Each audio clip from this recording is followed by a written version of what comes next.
Welcome back, Patriots, for a Friday episode of the Bald Brad Show. It is officially 1 month. 1 month. Oh, God, thank you. Until Donald Trump gets in the office. Oh, I can't wait. We got a lot of news to cover on this Friday. If you're new here, welcome. We do this every single weekday, 6 a.m. Pacific Standard Time. We got a lot of Patriots in the chat, so come hang out, come join us in the actual live chat. If you're just watching, well, that's great too. Friday's slightly different than our Monday through Thursday episode, where we spend a little bit more time in the chat. It's a little more chill. It's a little chill. But we got updates on that spending bill that we talked about yesterday. I'm gonna go a little bit more into detail of what we kind of left out yesterday for the sake of time. And then we got not Donald Trump. Holy Lord. Well, we do have Donald Trump news. We do have Elon Musk news, Vivek Ramaswamy news, Tom Homan news on illegal immigration. We got terrorist news. And we also have breaking news that happened last night. I don't know if you guys saw that. Motorcades ablaze. I'm talking doing U-turns and heading back to the White House. A lot of speculation about Kamala Harris being elected president here. A lot of conversation surrounding Joey's mental decline. Because both the vice president and president, this is going to be shocking, canceled their vacations last minute. And I'm talking flip the motorcade around. And I got video of it. Wait till we get into that. So, hit that like button if you can. It supports us greatly. And with that being said, here's the updates on that spending bill. Trump, Musk team up to kill the pork bill. Now, I just want to cover that aspect of it. You have to pay to read it. And quite frankly, I'm not going to do that. Musk sat there and took to Twitter and kind of blasted the airwaves about this whole debacle, which is a good move because it raises awareness. He has basically the button to communicate with the entire world. And thank God he's on our side. But with this bill, something that is tough and pulls at my strings is because illegal immigration and the debt are my two biggest issues. And I don't know which one's worse than the other. They're both bad. I'm not saying they're not like one is good, one is bad. I'm saying they're both terrible. But here's what we got to figure out. Trump does want this passed now. And I'll tell you why. It increases the debt ceiling. Do you think I like that? No, but he also needs to increase the debt ceiling to perform this mass deportation operation and all the other things he wants to do. And you might be saying, well, Brad, isn't Doge going to sit there and cut $2 trillion? Yes, but that takes time. And so there's a whole strategy behind this. And Mike Johnson, as you heard from me yesterday, saying F you, Mike, needs to grow a pair. And I'm not saying that this is going to be the guy that's going to allow it to pass. And he has all the power and all those other things. No, his job is crap. I don't even know why you'd want to be the speaker, to be honest. But he needs to grow a pair. So Trump does want this passed. Trump wants to increase the debt ceiling. I don't like to hear that. So I'm in a crossroads here. I would hope that you would be able to figure out, lower the budget, and pay for the things you want to pay for. Now, I'm going to say something that I think a lot of you aren't going to like, and quite frankly, I don't like either.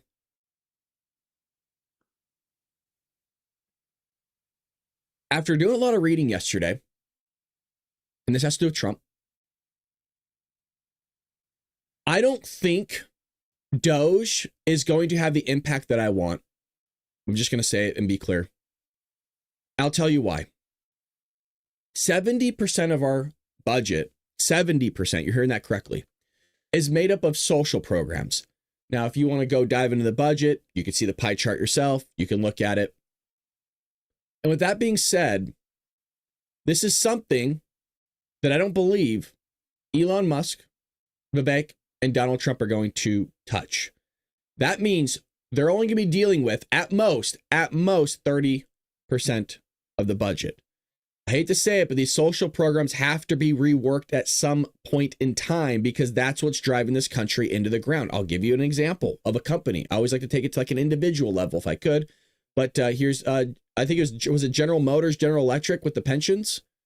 Remember how, oh, when you retire, you get full pension, company will pay for it, you're good, blah, blah, blah, and it drove the company into the ground. You're going to see the same thing in a while with the state of California. They just offer all these pensions, and it's going to drive people or the state into the ground. It will. It already has. That's why we have to keep increasing taxes all the time. Now, in these social programs, you have Medicaid, right? All these other things, Social Security. Well, that has to be paid for. And things only get more expensive. It has to be reworked. And I don't think they're going to touch it. So it's not going to be the impact I think. I hope I'm wrong. But I'm setting myself up mentally to not be irate when Donald Trump doesn't do exactly what he says he's going to do. But he needs the money still to be able to do these mass deportations and all these things to fix the problems that Joey did.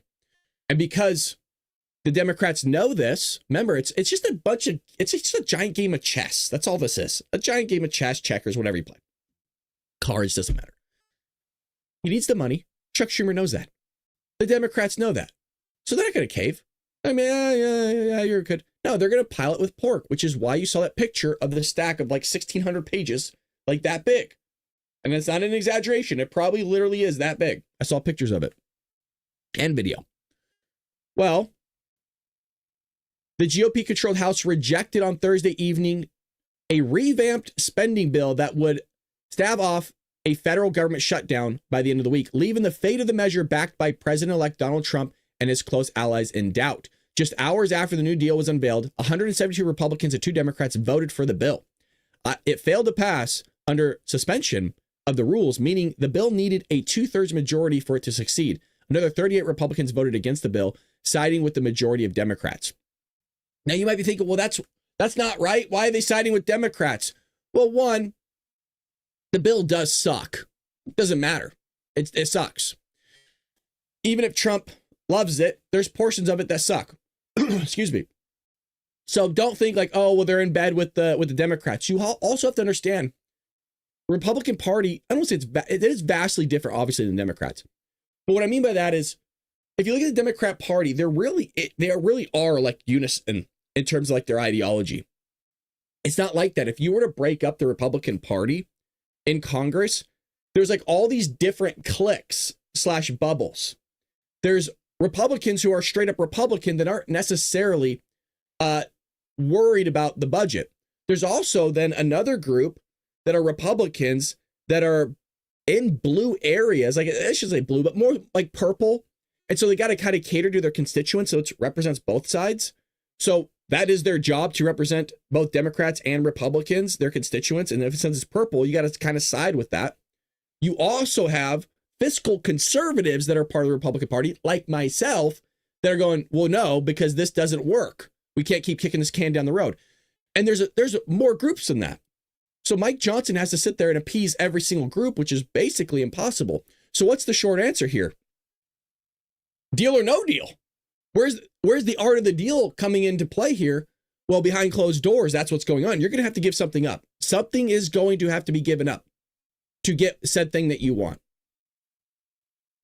So as much as we don't like Mike Johnson right now, I can't blame him totally, but I also can't blame the Republicans totally. I can't really blame the Democrats totally. So this is just political negotiation. Now, what sucks is we're all screwed at the end of the day, no matter what happens, basically, because they're going to raise the debt ceiling, folks. Come on. We're going to end up owing more money. More money, more problems.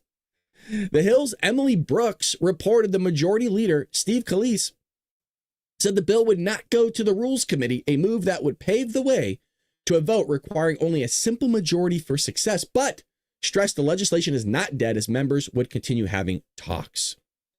So here's Mike Johnson on that as of yesterday. Evening, everybody. Good evening, Mike. This is Washington. This is how the lawmaking is done. It's a long process. Sometimes it takes a while to reach consensus, but we're going to do the right thing here tonight. The American Relief Act of 2024 will provide temporary funding to get us into the first part of next year. We're excited about that because Republicans will have control of the White House and the Senate and the House, and we'll be able to make the key decisions about funding for the 2025 fiscal year. So this will allow us the opportunity to do that. In addition, We're going to take care of Americans who have suffered true devastating emergencies and disasters. We had, of course, a record hurricane season with Helene and Milton that did real damage across as many as 6 states. There's $100 billion to provide much-needed relief to those people, those Americans who have really been struggling and still are from those storms. And in addition to that, we have $10 billion of emergency aid to our farmers and ranchers.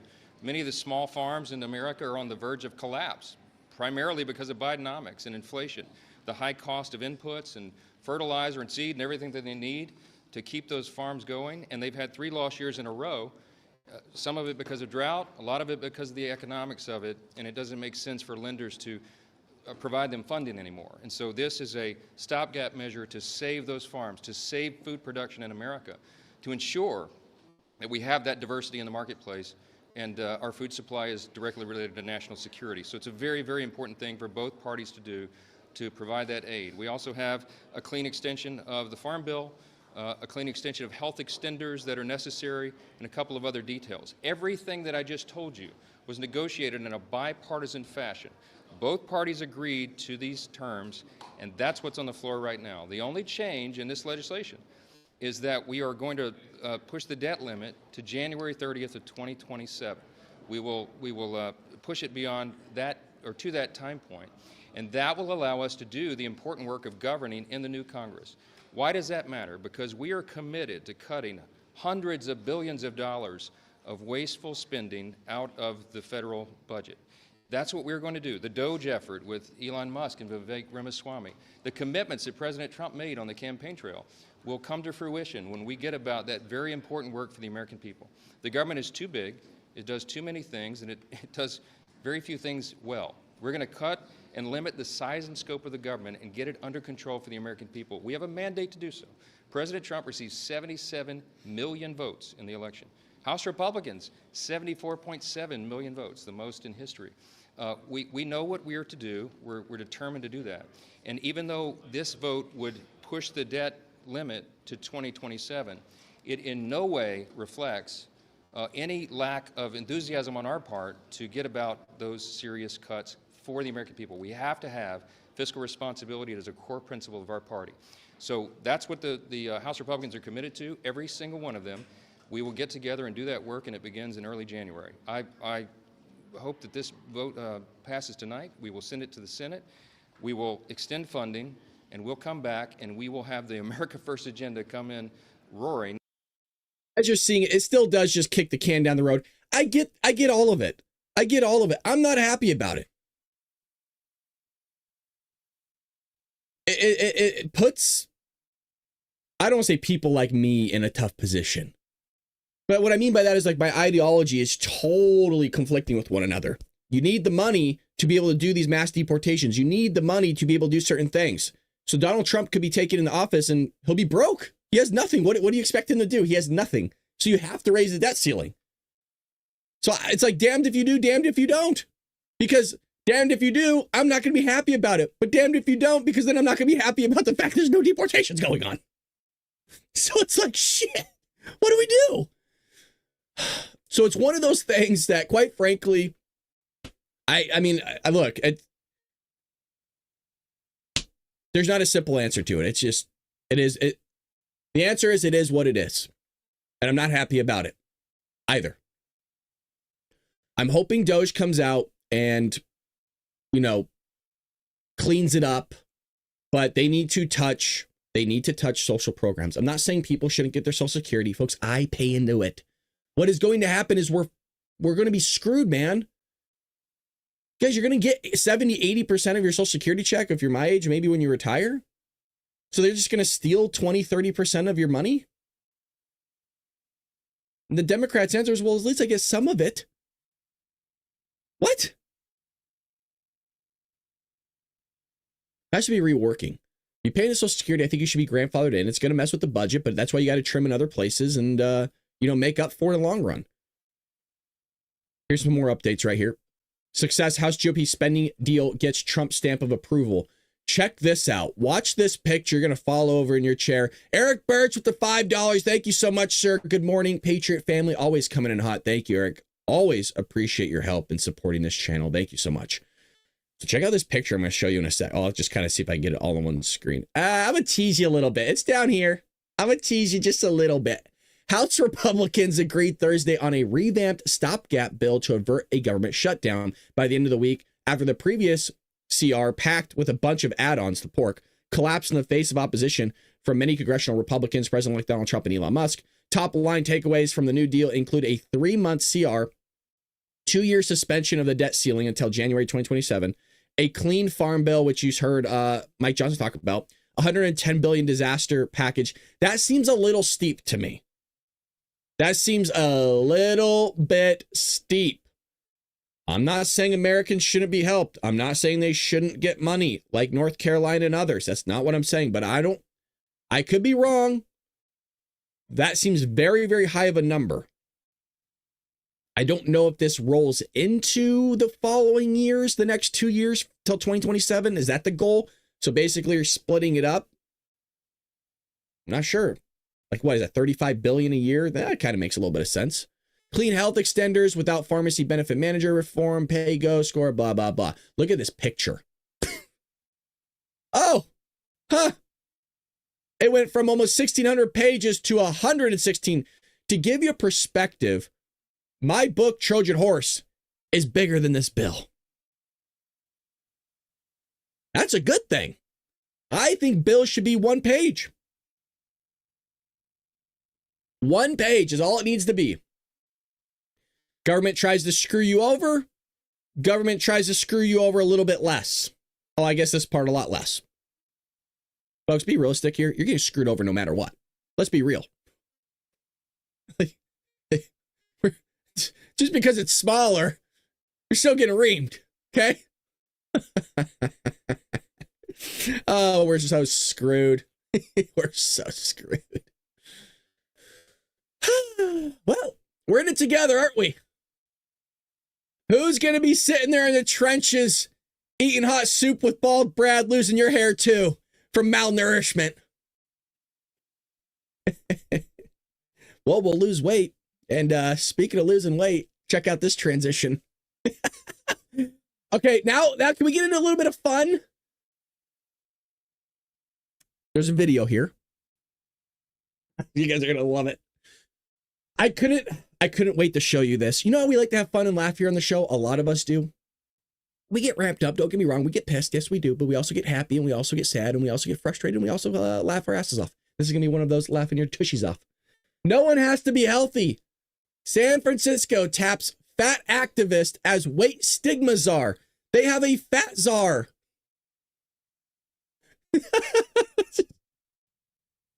Republicans have Tom Homan as the border czar. Democrats have a fat czar now. This is real. This is real.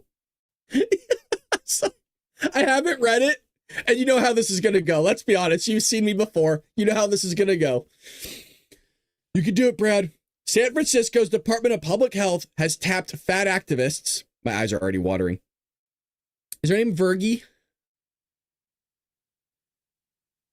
As a liberal city's weight stigma czar. Author of You Have the Right to Remain Fat.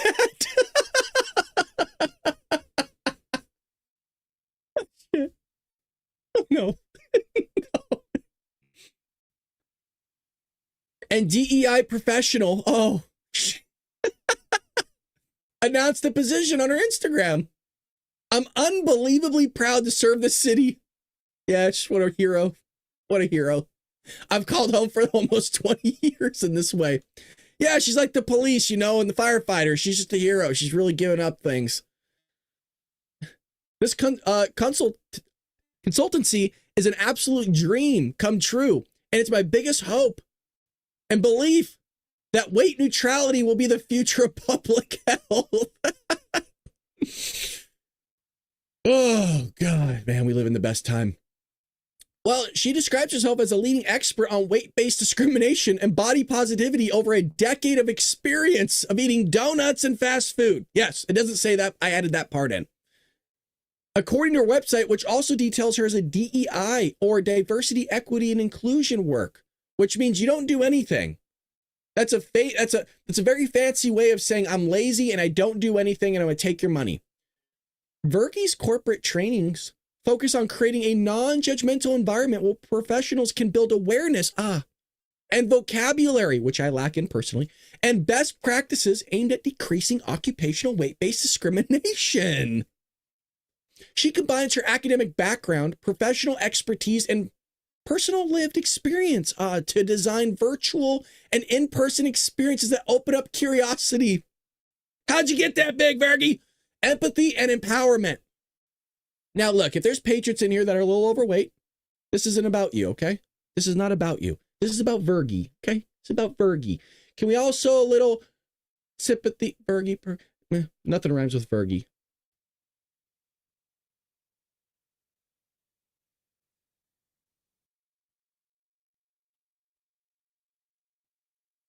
Oh, no. Here we go. Jesus. Intersection, really, what is your definition of health? Yeah, that's really complicated, right? I think I want to talk about that question, but I want to start by saying that, you know, no one has to be healthy. No, right? Like, I mean, it's like, no, like there is no governing body that's like out there putting, you know what I mean? It's like no one owes anybody that in either the traditional sense of the word or any other more innovative or, you know, more politicized, maybe even version of that word. So I think it's important to say like, and I want to back up and bring in intersectionality and say like, right, like look at the disabled community, right? Like I think people with disabilities have and activists within that space have consistently been saying like, I'm never going to be your notion of healthy. That doesn't mean I don't get to be a full human. You get to treat me some kind of way, right? And so I think that I love taking that principle within disability rights to fat activism and to understandings of fatness. So I want to start there, right? Like no matter what size you are, you don't owe anybody else your health. But I mean, for me, right, like in an ideal world where like in an ideal world, there wouldn't be health-based gatekeeping at all.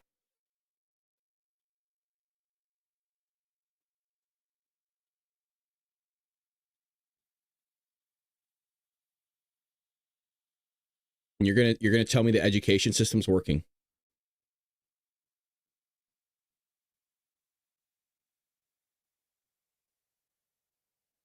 Folks, she said absolutely nothing. And if she did say something, it's crazy. Oh yeah, you know, people shouldn't, you know, it's okay to be fat. No, it's not. It's actually not okay to be fat.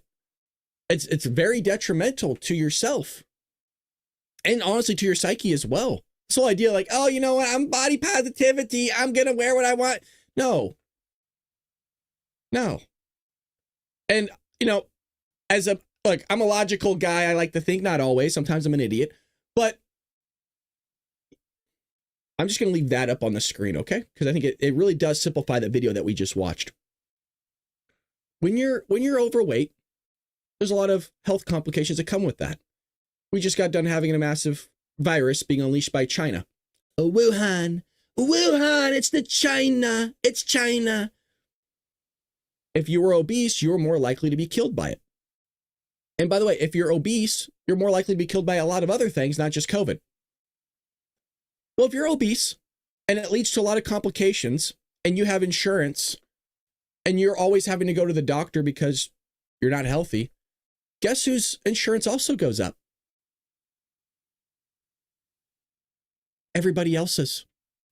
And that's why insurance companies are actually starting to pay people to go and get checkups and take care of their health and go walking a certain amount of steps and tracking all of it. They'll actually pay you money for that because in the long run, them paying you money to stay healthy is actually cheaper than it is to take care of you when you're sick.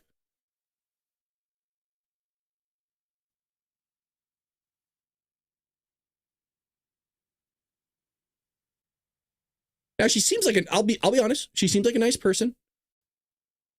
I wish she was healthy. She will say that she's healthy. Now there has to be something in the comment section here, so we're gonna roll through this one. I haven't even read this yet. Believes that well-being is about more than just physical health. It includes our emotions, social connections, and mental health too. This wider view suggests that people should focus on what makes them happy, like enjoying hobbies, spending time with friends, or taking something. Leftism. We want universal health care. We also want gluttony, hedonism, and lack of all accountability. That is true. And personal responsibility. See, you made that person fat. It was like that whole McDonald's thing, right? They were suing McDonald's. McDonald's made me fat. It's McDonald's fault. There is no personal responsibility in our society anymore. I've said this for years. Look at American society. We pass down our problems that we've caused for ourselves on other people. Doesn't matter if it's the education system. You could commit a crime in front of somebody and they will blame you for them committing the crime. Oh, well, he forced me to do it because he's white. Like, what? People think I'm making this stuff up. I'm not just pulling out of my you-know-what.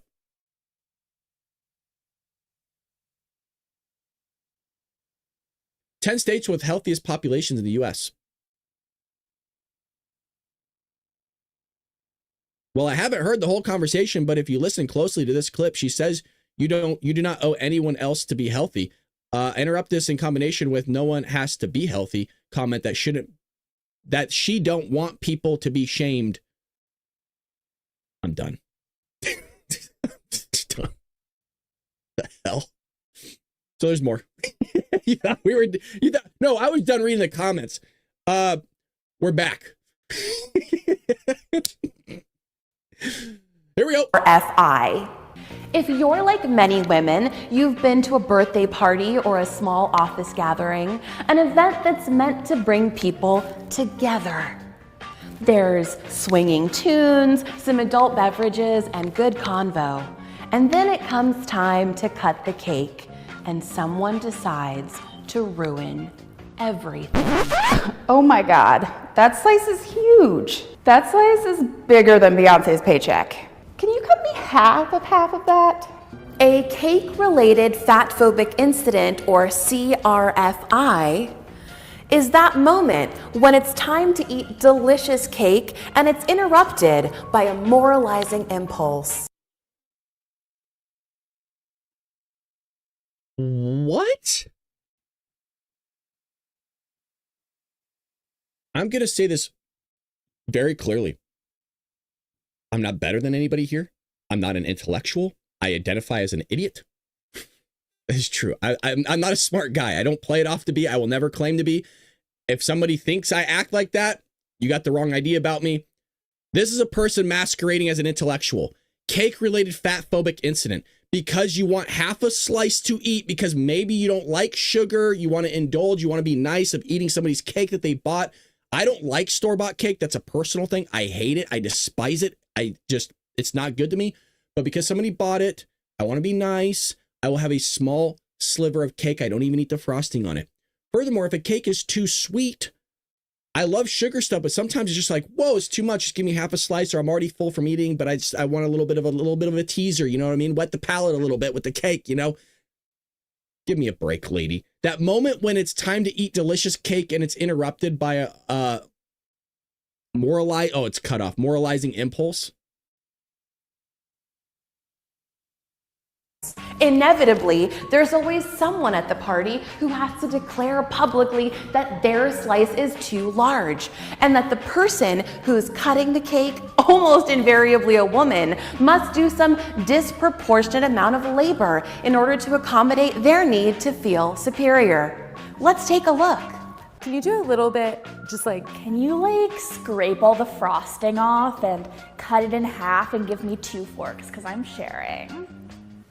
small, a little bit more, tiny, no, less than what you're smaller, please. Could you just cut my piece into 12 equal symmetrical little pieces and put each one into a tiny little Tupperware so that I can have a bite for each month of 2018?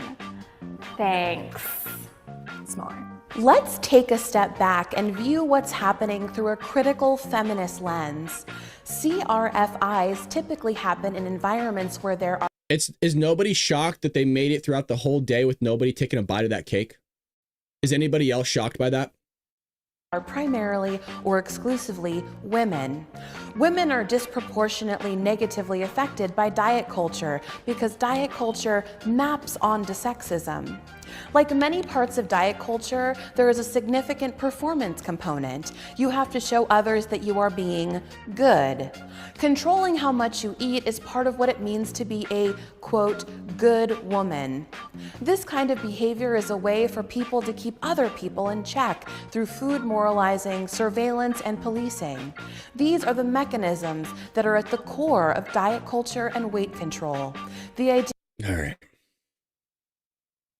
I tell people there's no greater time to get ahead. Life is just competition, right? That's all it is. Life is just competition. These are NPCs roaming around.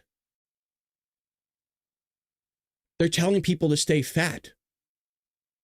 This is no different than all the women buzzing their heads and not having sex with other men, which they weren't having sex with other men anyways, these leftist libtards, when Donald Trump won.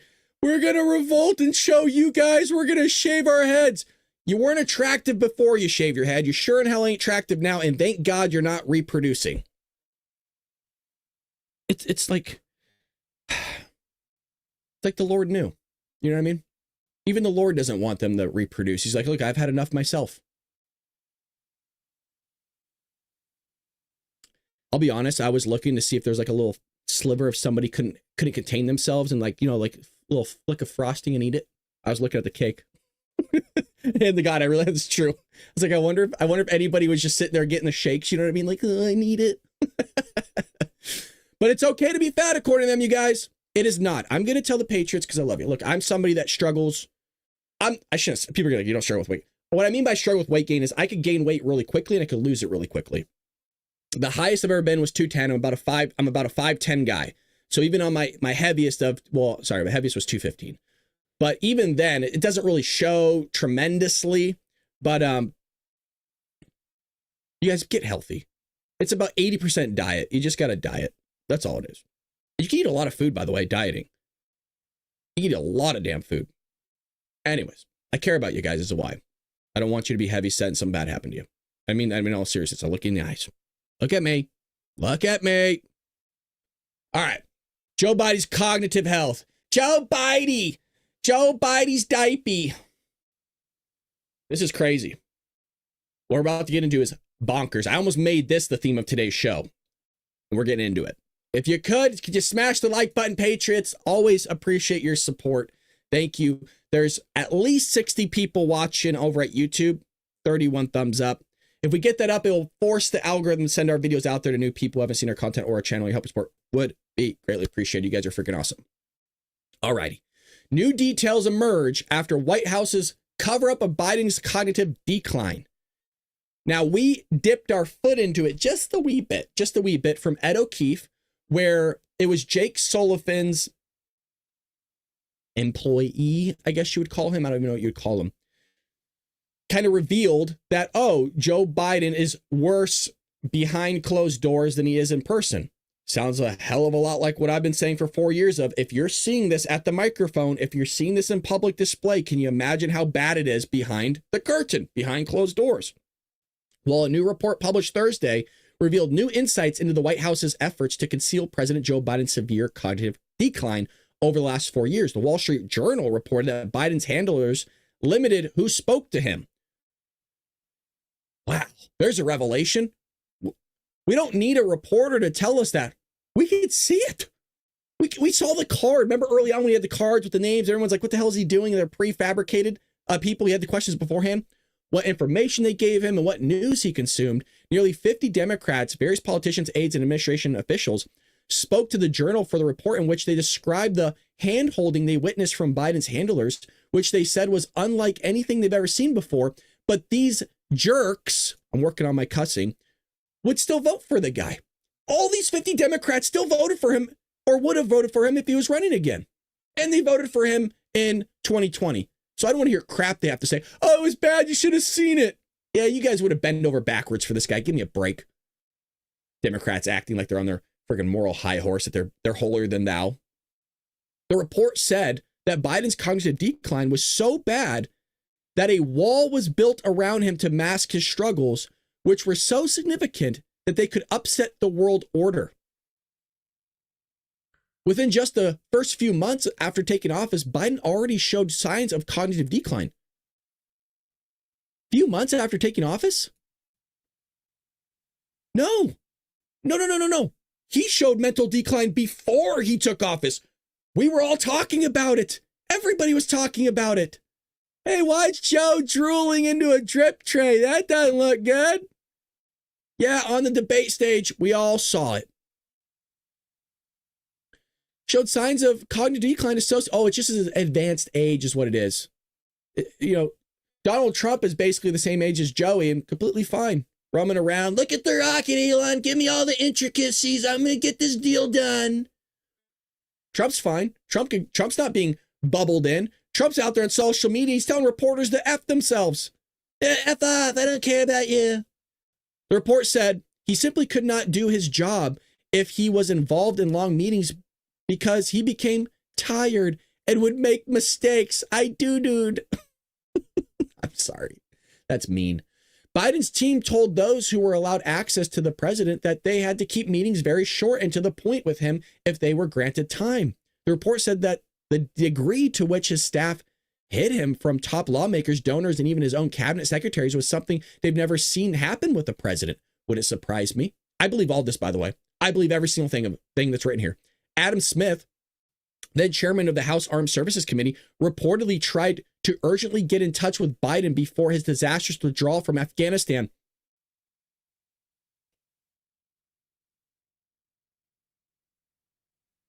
Because he wanted to warn Biden that he was headed for disaster. There's an episode that I was joking about something like this.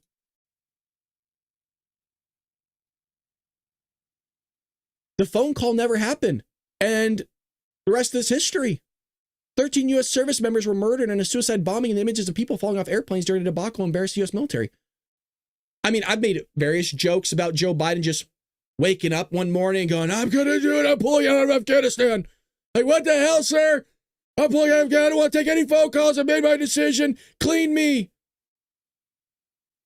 Numerous officials said that they never got any time to speak with Biden and instead had to deal with his staff who seemingly did most of his work for him.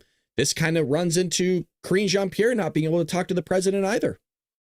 Biden's staff worked so hard to shield his cognitive decline from the outside world that some of his own cabinet secretaries gave up even trying to communicate with Biden because requests to talk to him wouldn't be welcome. The cabinet secretaries who did have interactions with the White House often were only allowed to speak with Biden's inner circle of handlers, not Biden himself. As Biden's mind continued to deteriorate over his time as president, so did the number of meetings that he held with his top secretaries, like Secretary of Defense Lloyd Austin, the report said. So wouldn't it be in the best interest of the American people in the country to tell everybody what's going on, that the president is not with us? There is an episode. I said it's the greatest cover-up, the greatest lie ever told to the American people. And I mean that. I don't think there's a greater lie as of right now. I'm sure there will be one later. Maybe it'll be the JFK, the Epstein list, January 6th. I don't know. But as far as I'm aware, right now, covering up a president who's not actually running the country is the greatest cover-up I've ever seen in American history. Biden's team also insulated him on the campaign trail in the summer of 2023. One prominent Democrat donor put together a small event for Biden's re-election bid. The donor was shocked when a campaign official told him that the attendees shouldn't expect to have a free-ranging question and answer session with the president. Instead, the organizer was told to send in 2 or 3 questions ahead of time that Biden would answer. At some events, the Biden campaign printed the pre-approved questions, which we saw on note cards, and then gave donors the cards to read the questions. Why would you donate to a guy like that? Because it's all about the agenda. It's all about the narrative. It's all about keeping the the puppet in check. Holy Lord, I sound like Joey. It's rubbing off on me. Now, this happened last night. This spooked a lot of people. And then I got a clip with Peter Doocy that I haven't seen before because I want to see if he comments on this. Late last night, you guys. Late last night, 9 hours ago, Vice President Kamala Harris has canceled a planned trip to California and has returned to the White House unexpectedly. President Biden has come back to Washington from Delaware earlier than anticipated. No official reasons have been disclosed for these sudden changes in the schedule. The White House has not yet provided some details on the matter. Is it about Is it about New Jersey? Is it about the drones? Is it about some sort of World War III possibly taking place? Some people are commenting that maybe it's Joe Biden going to step down and give Kamala Harris the reins here for the last month. Here's the motorcade.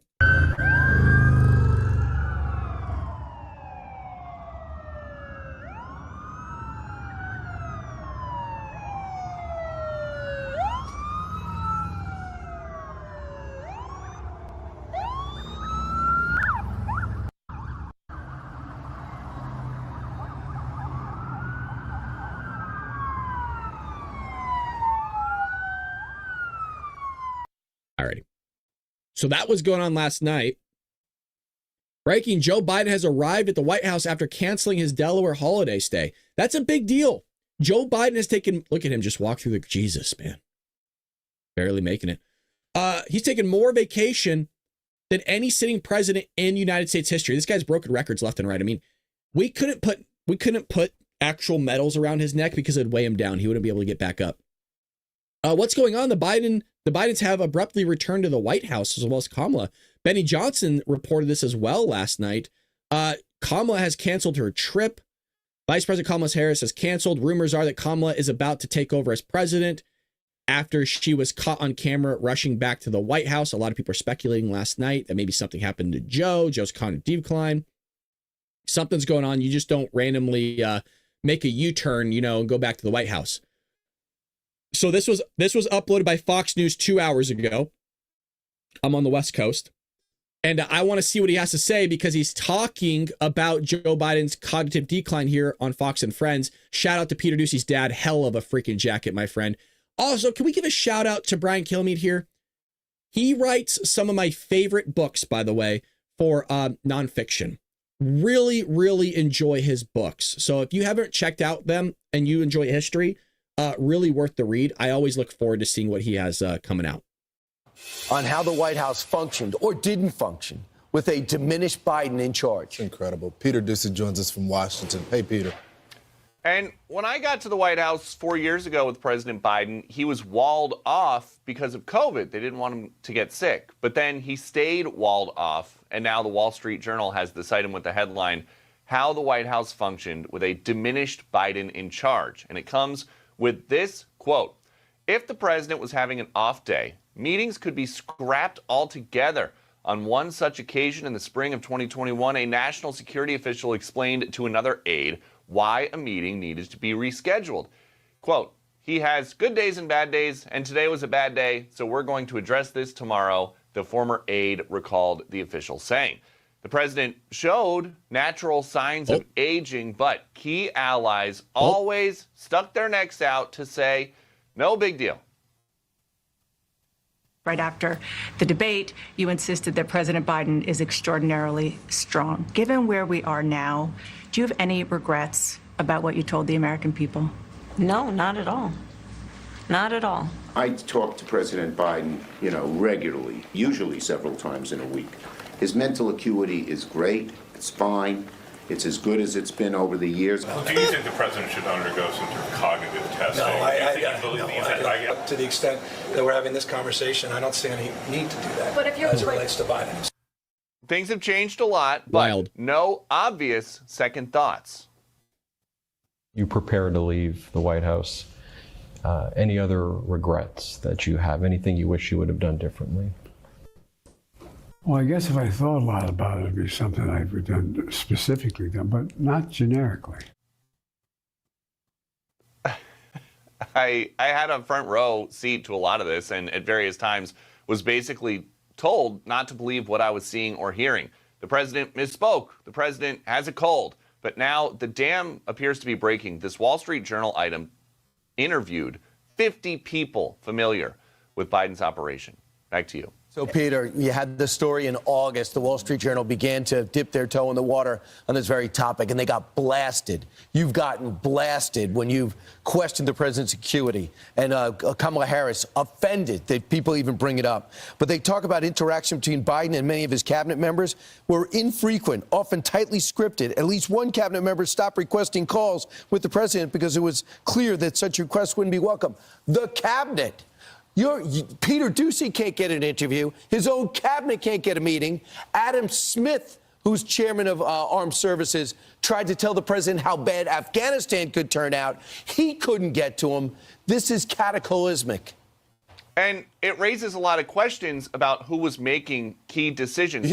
You mentioned the Afghanistan withdrawal. If the president was as diminished as this story makes it sound, that would be a huge problem, and it could explain why certain decisions were made that turned out to be catastrophic and why no apologies were ever made. To your point, Brian, when the cabinet met all 9 times, which is the least in the last several decades that a president has had their whole cabinet together in an entire term, there was a different item a few months ago where cabinet secretaries were being asked to submit their questions for the president behind closed doors in advance, and they were being told to keep it quick because the way that it worked was they would ask a question that was pre-screened, and then the president would have a card with the answer, even in a closed setting.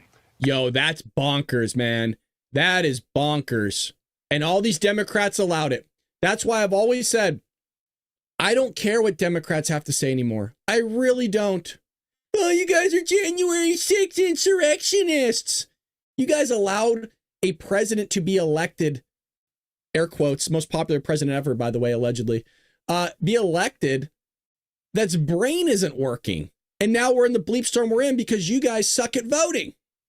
We at least have our head on straight and we vote for a guy that's brain's actually working. You might not like the things he says and does all the time, but at least this is functioning properly and the world was a lot better for it in 2016.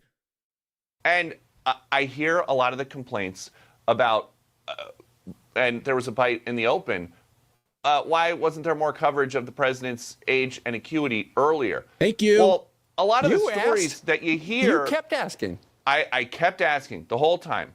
And a lot of the stories that we would hear, that we would try to report out, are secondhand, but it's a lot of stuff like, you would hear from somebody on the staff or somebody that works at the White House. It looked like the president was falling asleep somewhere.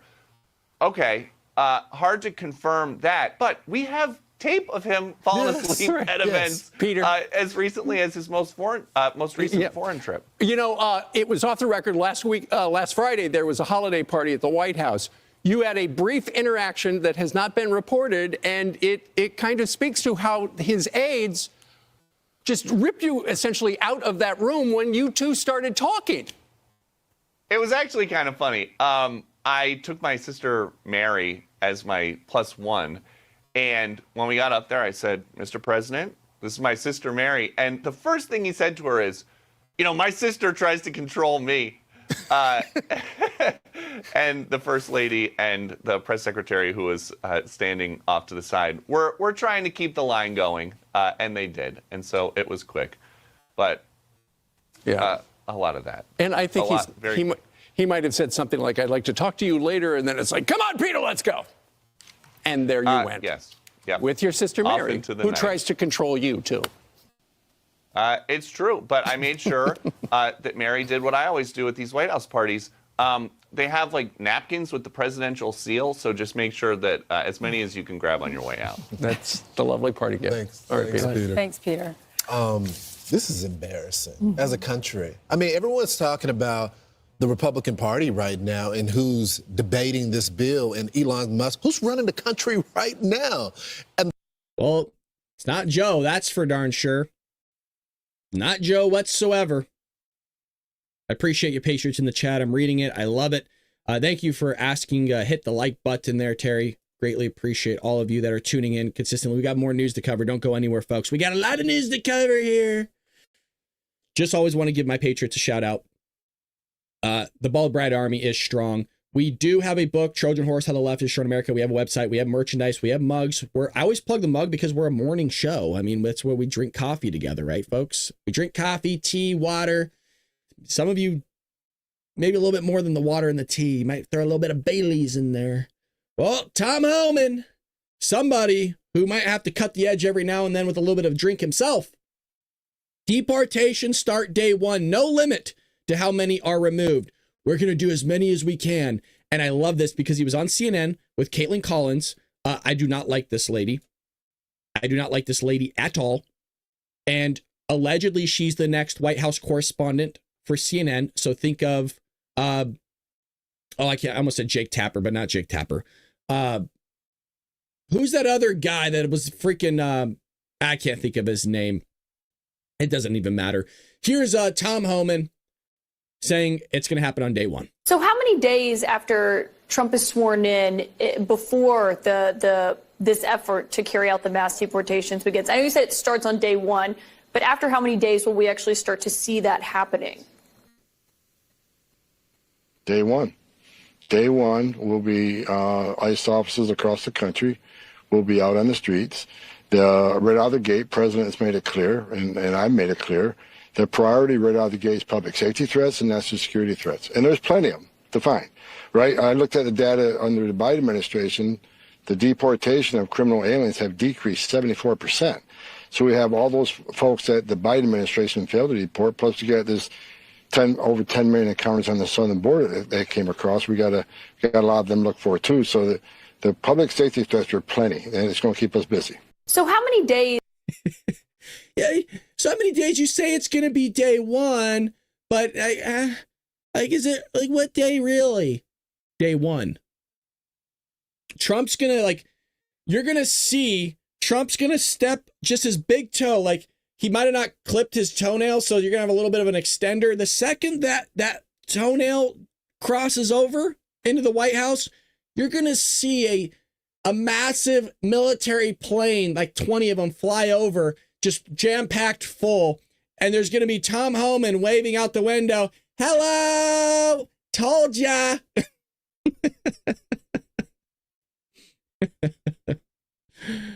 Oh, boy. And this needs to happen. Well, why? Because approximately 8 million illegal aliens currently reside in sanctuary cities alone. It's way more than that, by the way. It's way more than that. An estimated 8 million illegal aliens live in so-called sanctuary cities and states across the United States that refuse to cooperate with federal immigration enforcement agents. An estimate from the Center of Immigration Studies, CIS, indicates the estimate from them relies on previous analysis from the center that approximate that the total illegal alien population present in the United States is roughly 14 million. Does anybody believe that number? Does anybody believe that it's 14 million? It was like 11 million before even Joe took office. Joe's allowed in 10 million. Are you kidding me? 14 million? Give me a break. Give me a break. Although there's much imprecision in the data, you think? This is the same people, right? The same government that came out and said, we created 4, 10, 12, I can't count, million, trillion new jobs. That's what Joe was doing. Joe's like, I created 12 million new jobs. No, you didn't. Although there is much imprecision in the data, the bottom line is that close to 8 million illegal aliens, equaling 56% of the estimated nationwide total, lived in sanctuary jurisdictions, way more than that. The center also details the specific sanctuary cities, states and cities, along with estimates of how many illegal aliens live in each. California has almost 900,000. Oh, sorry. Whoa. In my mind, I'm like, that seems kind of low. No, I'm sorry. 3 million illegal aliens reside in California. Way more than that. Okay. Yeah, I would say this is generous. I'm going to say about 5 million. About 1 million live in New York State. More than that, by the way. So these numbers are so low. It's insane. It's not even worth taking serious. The whole purpose of bringing this up is that you got a massive amount of illegal aliens residing in our country. That includes terrorists, criminals, people that raped people, murderers, blah, blah, blah, all those other things. Terrorists. Democrats are still coming out, you guys, and saying there's not terrorists in the country. I don't know. I walk around thinking, are we in a simulation? Because there's no way in hell this person's living in Laguna Beach, multi-millionaire, and is that stupid. There's only two answers to that. And maybe I think they could both be, non-mutually exclusive. You could be a dum-dum, multi-millionaire, and still live in the greatest country that's ever been created and be a dum-dum.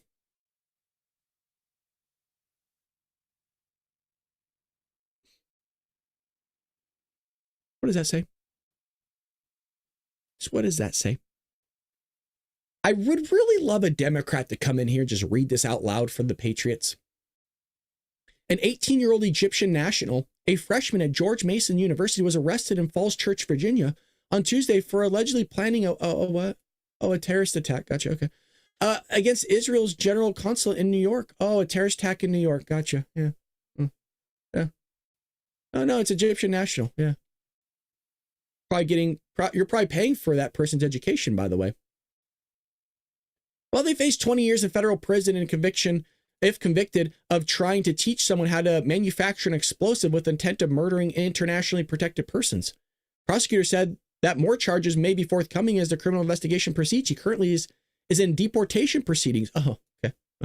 Something that will likely be put on hold until after he serves his prison sentence if he's convicted. The Islamic extremists operated multiple social media channels that promoted pro-ISIS and al-Qaeda propaganda. I've said this. We have a membership. I'm telling you, it's worth the 99 cents to go and check that video out. We'll do a part 2 where we're giving the Al-Qaeda $87 million minimum every week. For the last year and a half, I've been saying every 2 weeks. And I thought that was all of it. No. Think of Al-Qaeda like a government, you guys. We are funding offices of the government for Al-Qaeda. No, I please pray. I pray to God that you listen, please. I can't even, I'm so frustrated about this. I want you to tell all your friends and family this shit. He meaning Joey, is paying for terrorism. The video is that important. You might say, well, Brad, why don't you just make it public then? Well, it is public technically. It's the Sean Ryan podcast, but he allows us to use it. And thank you, Sean. We're paying for his office of like $3 million a month is just one office. We're paying for the administration of terrorist organizations. This is all open source. This is not BS. It's not me making it up, pulling out of thin air. It's all open source. We are funding this. Al-Qaeda are not these people in caves anymore with freaking sticks and robes. These are military men now with tactical gear that you couldn't tell the difference between our military and theirs anymore. So propaganda promoted violence against Jews. He praised Osama bin Laden as his idol, and he openly said that he was praying for an ISIS terrorist attack to happen at sporting venues. Osama bin Laden's son is alive, by the way. Our military will not acknowledge that. That video that I have uploaded that's 30 minutes long, the first 4 minutes will blow your mind. I'm plugging it. Very rarely do I plug a video I ever do, especially when it's 99 cents or however much you want to do to become a member. For those that saw it, let everybody know in the chat how serious I am, by the way. Bonkers video. So it goes on how he promotes ISIS and he's a nut job and all these other things. You also have Mayor Eric Adams coming out against all this illegal alien stuff finally. Remember, he used to be a Republican, now a Democrat, and now he sounds more like a Republican again. And the second that you start going against Democrats and their agenda, well, they'll just throw lawsuits on you. Yeah, that's what they do. And Trump called it. The Manhattan District Attorney's Office charged Ingrid Lewis Martin, the former chief advisor to New York City Mayor Eric Adams, and her son with allegedly taking $100,000 in bribes from businesses in exchange for taking official city action to help them. Mayor Eric Adams has also received some stuff right after he came out against certain thingies like immigration. Well, Ingrid and her son, 38-year-old Glenn Martin II, allegedly received the money and written checks that were then cashed and used to buy a Porsche. The men who offered the bribes were also charged in the four-core incident for the scheme that prosecutors said lasted from January 2022 to June 2024. So they're coming out, going after them. Did the bribes happen? Maybe. No idea. The whole purpose of it was just to show that if you go against the Democrats, all of a sudden they care about bribes. Folks, it's $100,000. Now, should you have not done that? Obviously, if it's true. Why are they not going after Joey? I mean, we've seen money come from China, Romania, Ukraine into James Biden's bank account, then got transferred into Joe Biden's bank account. Text messages, this is 10%, cut to the big guy, acknowledgement from Joe Biden's son, Hunter Biden's business partners like Devin Archer and others that, hey, he is the big guy. That's what we called him. Here's the emails. Here's the chain. Bada bing, bada boom. Nobody wants to look at them. But the second you say anything and you're kind of a lobby, they're going to go after you. We got a lot of stuff to cover here, folks. A lot of stuff. Here's some updates really quick on the FAA imposes restrictions on drones over parts of New Jersey. Finally, I was doing a little bit more digging into this because I want to try to always give you guys a little bit more information. You know, why are these drones flying around at night? We heard that guy talk that owns like a contracting business for drones, and he gets contracted out by the military. And he said, you know, one of the reasons they fly at night is that it's easier to conduct surveillance and kind of go unnoticed in terms of identification of what type of craft it is. I get that. But from what I've heard, and I don't know if anybody in here lives in New Jersey, if there's a patriot, from what I've heard, you used to not be able to fly drones at night. And they changed that to where now that's why you're seeing a lot of drones. Because the question was, well, why didn't we see this a lot of times before? Like, why is this all of a sudden happening now? I've heard somebody, I'll try to confirm it myself, but this is what I heard, that they did change it to where you could fly at night, and that's why there's a lot more sightings. Well, the FAA announced on Thursday that it was instituting new restrictions on drone activity over parts of New Jersey. The announcement comes as the federal government has botched responding to news reports about public sightings of late night drones that have spooked some residents and caused a wide range of theories to be floated online about what's happening. Shout out to Bobby Jean for following us over at Rumble. I do get a notification every time somebody follows and leaves a comment. So thank you so much for joining us. We do that 6 a.m. Pacific Standard Time every single weekday. We are here. And our goal, the members know the goal for next year. Do not release it in the chat. Our goal, that is for members only. We have goals and numbers. I'm plugging my membership because I'm going to be pushing a lot more advertising videos out to gain more traction so we can reach our goal. But that's why I need members. It's because I need help, because I fund majority of the show myself, like 95% of the show I fund myself, but the other 5% comes from you gracious patriots. Thank you for always helping me. I don't want to belittle your hard-earned contributions, money going to this show. So thank you. You help run it. You really, really do. You don't understand. Don't think that 5% is a low number. It's a good number. Thank you. Well, so you got that going on with the infrastructure, blah, blah, blah. What else do we have here? Christmas Santa's not delivering presents. I got to say that because some of your kids are listening. But really, no, seriously, this is about to affect all of us if this happens. Amazon workers strike as union threatens Christmas package delays. They're pissed. They're pissed. Thousands of Amazon workers went on strike, meaning, guys, if you're like me that does late Christmas shopping, I'm one of those. Like, I'll do it before, but I also like going out on Christmas Eve, actually, believe it or not. Even though I'm a mega introvert, I don't like crowds. But Christmas is my favorite holiday. I love the atmosphere. I love the music. I love seeing people lose their shit trying to shop for their kids. Oh, God, I need to get Johnny something. He's going to be pissed. But this could affect you guys big time. Thursdays, as shoppers rush to complete last-minute holiday shopping, union workers at 7 fulfilled centers. You guys, this is not like 1 or 2 people, okay? This is like thousands. Centers across the country joined the strike, according to the International Brotherhood of Teamsters. The union called the strike the largest ever against the online retail giant. If your package is delayed during the holidays, you can blame Amazon's insatiable greed.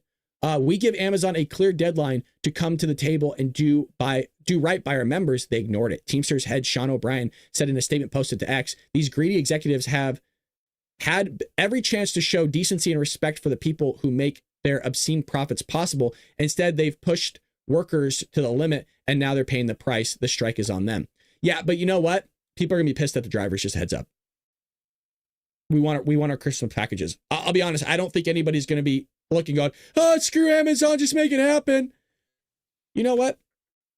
If the package doesn't come in time, and if you are truly with the one you're supposed to be, they'll understand. Honestly, like say my wife bought me the package and she goes, hey, Brad, I'm really sorry. Amazon just says it's delayed, but it's coming in the mail. Who the hell's going to be upset over that? I'm not going to be mad. It's really thoughtful that you were even going to get me a gift in the first place. But it's coming late? Oh, poor me, poor me. Shut up. You're getting a damn gift. Be happy. Not a big deal. Not a big deal to me. Don't try to make it seem like a big deal. Oh, Brad, you don't have kids. You know, Go to Target. Go to Walmart. Make the trip. Leave the house. Touch grass. Go get a gift that way. Oh, well, you're not going to get your gift, so you guys do both. No, it's all right. Not a big deal to me. Just do homemade gifts. There you go. Mizzy got it. Yeah, homemade gifts. Yeah, thank you, Terry. Wow, Terry's good. I'm going to plug that. Terry says, hold on. Replace pin message. Oh, George! George with the $2. All right, geez, dude, here. Shut up, George. Thank you, dude. Appreciate it. Thank you for the $2. George made a hair comment the other day. George, I believe that was George who made the hair comment. Appreciate you, man. You got a freaking sense of humor. That's for damn sure. Terry says, join the Bald Brad Army for 99 cents a month. Thank you, guys. Appreciate you. Thank you. I'm making gifts now. Jewelry. Oh, nice. Should make some Bald Brad jewelry. We don't have grass here, just snow. Shit. I know you maybe weren't trying to be funny, but it was good. I appreciate that. God, I could hang out with you guys all day. And by the way, I'm not, what is it? Is it not called brown nosing, right? Is it called kissing ass? Yeah, I don't do that. I'm being genuine. I like hanging out with you. In fact, if I didn't like hanging out with you, I wouldn't do the show. I like it. I like you guys. You're funny. You're funny. I actually just bake cookies for my adult children so I can focus funds on my one minor kid and grandkids. Oh, that's nice of you, Mizzy. That's very nice. Look, it looks like everybody's doing homemade stuff. That's great. Lulu says, I will, Brad. I make jewelry too. Oh, look at that. Yeah. Start an Etsy store, you guys. Start an Etsy store and sell your stuff. Sell your hobbies. Well, you know, we'll end it there. Like I mentioned, next week we are doing long form shows because, well, your boy's on break. So we're going long. We're going hard. Oh, you know what? Can we? You know what? I'll do a video on this later. I'll do this Saturday video. The next article that I have. I hope you all have a lovely week, Brad. I have to say your channel has the prettiest women. It's true. It's true. Yeah. Lip Slayer. Yes. Well, I mean, can we just be fair? Republican women just look good in general. I don't know what it is. Where's that? I don't have the fat czar up anymore. I mean, come on.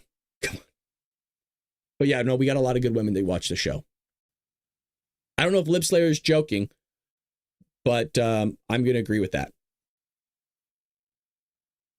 I'm taken, ladies. Don't come for me. I can't speak for Lip Slayer. Lip Slayer might need a girl. So we'll do matchmaking here on the Bald Brad Show.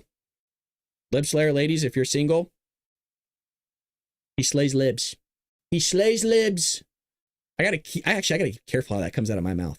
I just got something from Etsy for my mom. It came in fast. I love it. Now I want one too. There you go, Dixie.